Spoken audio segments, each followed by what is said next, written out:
शेतकरी बांधवांनो, आज आपण आलोय ते कर्नाटकमध्ये मुक्काम पोस्ट नागराळ, तालुका चिकोडी, जिल्हा बेळगाव या ठिकाणी. तर या गावचे शेतकरी श्री पांडुरंग माळी साहेब त्यांच्या प्लॉटवर आज आपण या ठिकाणी आलोय. त्यांचं 31 एकर क्षेत्र एका ठिकाणी आहे आणि फिल्ट्रेशन वगैरे आपण काही दिवसापूर्वी दिला होता.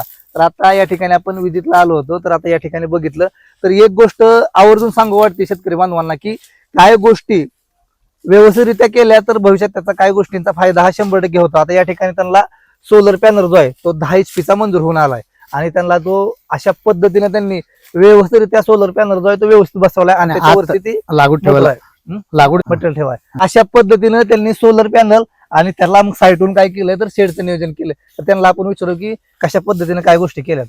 आम्ही सोलर बी झालंय, आम्हाला ते मटेरियल आमचं 1-2 किलोमीटर घर आहे, बरं तिथनं यायला वेळेला लागवड आणायला हे होत होतं.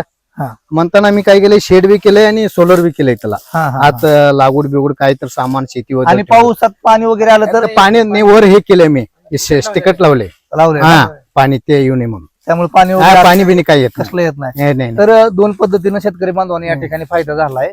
तर कसा तर सोलरचं आपल्याला त्यातून लाईट पण हा. घेता येते आणि दुसरी गोष्ट जो काय पत्रा टाकणार आहे आपण ते पण इथं वाचल्या जाते. तर अशा पद्धतीने त्यांनी 60 फुटाच्या आसपास 70 गोडाऊन थोडक्यात 70 फुटाचं गोडाऊन 70 फूट केले. तुम्ही बघू शकता अशा पद्धतीने जे आहे ते सगळ्या काही गोष्टी आहेत.